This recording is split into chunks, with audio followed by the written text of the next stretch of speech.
This is Real News Media TV, coverage you can trust. Please like, share, subscribe, and hit the notification bell. Select all for daily news updates. 44-year-old disarmed by 16-year-old boy during altercation.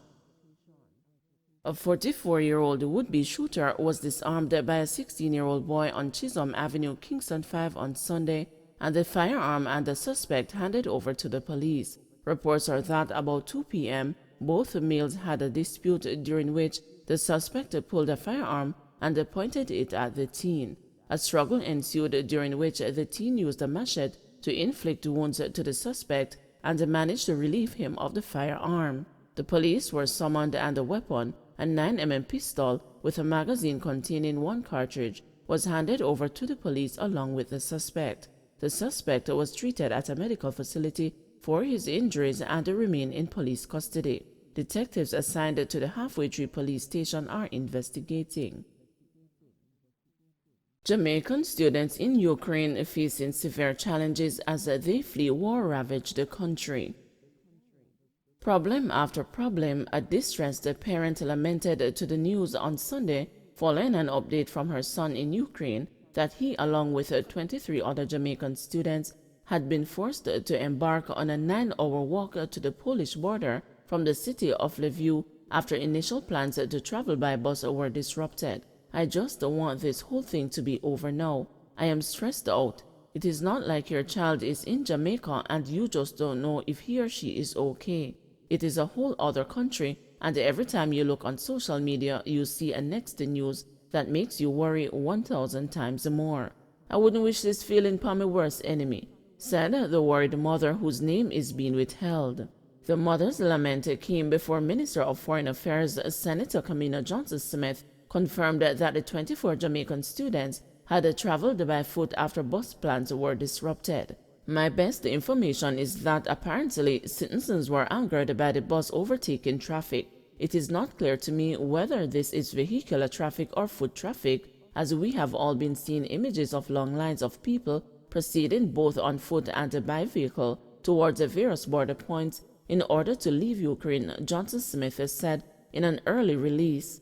But by mid-afternoon, there was better news from Johnson-Smith, as she disclosed that the students had reached an agreed point at the border between Ukraine and Poland. Of course, these areas are extremely crowded, so it will take time for them to go through, said Johnson-Smith. Regrettably, we understand that 2 of the students are not feeling well, one in particular because of the cold. She is currently getting care in an ambulance now at that border crossing point, added Johnson-Smith. She noted that the charge d'affaires at the Jamaican embassy in Berlin, Germany, Denise Seeley, is in Poland working with a Polish contact and heading to meet the students. They do have a heated bus that is ready to accommodate the 24 students when they would have crossed through. As I have indicated before, we have made arrangements for accommodations, food on that side, and of course we know that arrangements are being made for flights back home as soon as they are available, added Johnson-Smith, as she urged the nation to keep the students in their prayers. That prayer was shared by one parent who told the news, "God is at the center. They must pull through. We are a praying people," the parent continued. At 7:52 p.m. Ukraine time, 12:52 p.m. Jamaica time, one of the students, Kavan Chambers, told the news, "We are good," via WhatsApp. The news understands that while walking, the students experienced winter-like conditions with temperatures as low as 3 degrees Celsius. Nicole Senior's niece attends Kharkiv International Medical University. Senior told the news that her niece had informed her about the bus dilemma. Up to 3 p.m., she said there was really no update from the 21-year-old. Nothing new, she said, adding that when she first heard, she felt just absolute terror and helplessness. Last Friday, Senior had told the news that I wanted to sleep and couldn't. I felt so guilty that I am safe and they weren't, and expressed that she was relieved after the students finally got on a train. The relatives here in Jamaica were anticipating the students' arrival to the Poland border, though they suspect it will be another hassle to cross over. International media reports have underscored that lines at the border points stretch for miles with many people who are eager to escape Ukraine pushing and fighting for a spot as close as possible to the front. The United Nations said more than 160,000 people have been internally displaced and more than 116,000 forced to flee into neighboring countries.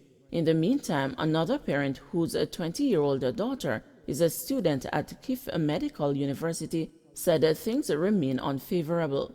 Nothing will be well until the kids are home, she told the news over Facebook Messenger.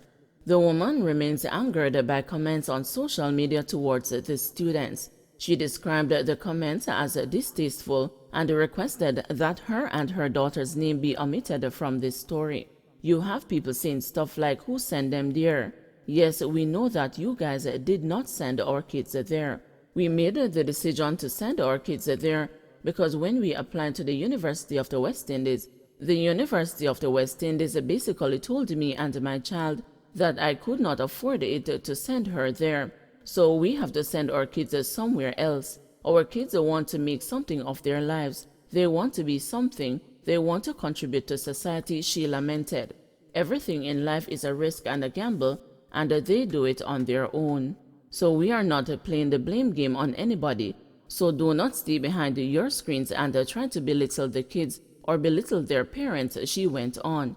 Meanwhile, Johnson Smith is urging Jamaicans in Russia to take precautionary measures for their safety and to leave where necessary. She said there is indication that Jamaicans in Russia and the surrounding Eastern European countries could be impacted by the crisis occurring in Ukraine.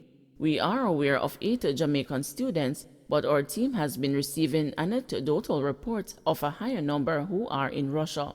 Although we understand all of them are well and are not experiencing disruptions, we take this opportunity to strongly urge Jamaicans in Russia or persons who are aware of Jamaicans living in Russia to provide the relevant contact information and the location to the Consular Affairs Department here in Jamaica and leave where possible before tension rises in that country, said Johnson Smith.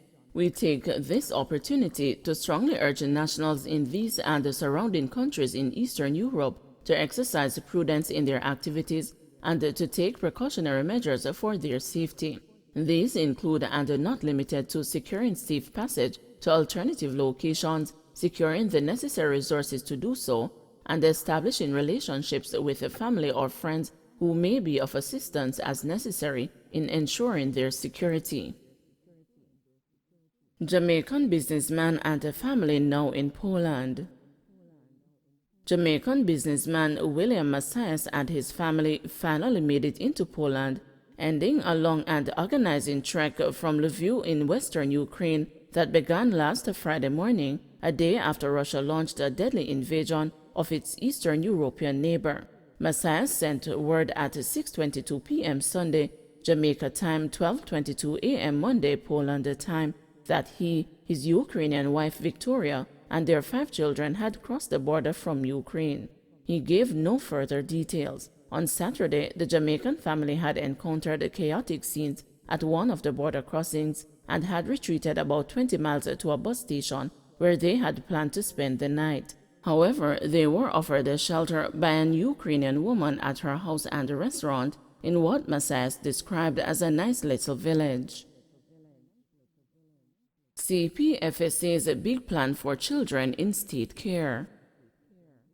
The aim of the Child Protection and Family Services Agency is to have 75% of children in state care placed in familial environments by 2023, rather than have them remain in a children's home or institution, Chief Executive Officer Rosalie Gage-Gray has revealed.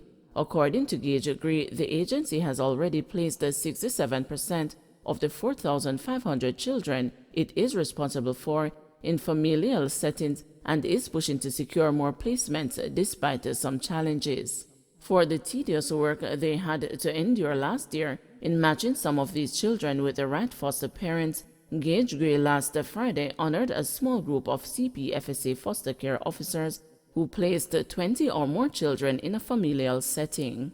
The officers are expected to visit the new family and assist them with school placements and any needs that the child has. They help them satisfy those needs. Last year, we honored those who recruited the most foster parents. This year, we felt we should honor them for the placement that they have done. They would have recruited and matched children with foster parents. They might not have assigned a child to them the same year they are recruited. They are recruited, trained, and waiting placement, but these people actually place children with the family's gauge grade, told the news. Police seize homemade firearm in Linstead. A homemade shotgun was seized by the Linstead police during a snap raid along the Banbury Main Road in Linstead, St. Catherine on Sunday. Reports are that about 11:30 a.m., lawmen were in the area when the firearm was found on an open lot. No one was arrested in relation to the seizure, the police reported. Don't forget to like, share, subscribe, and hit the notification bell. Select all for daily news updates.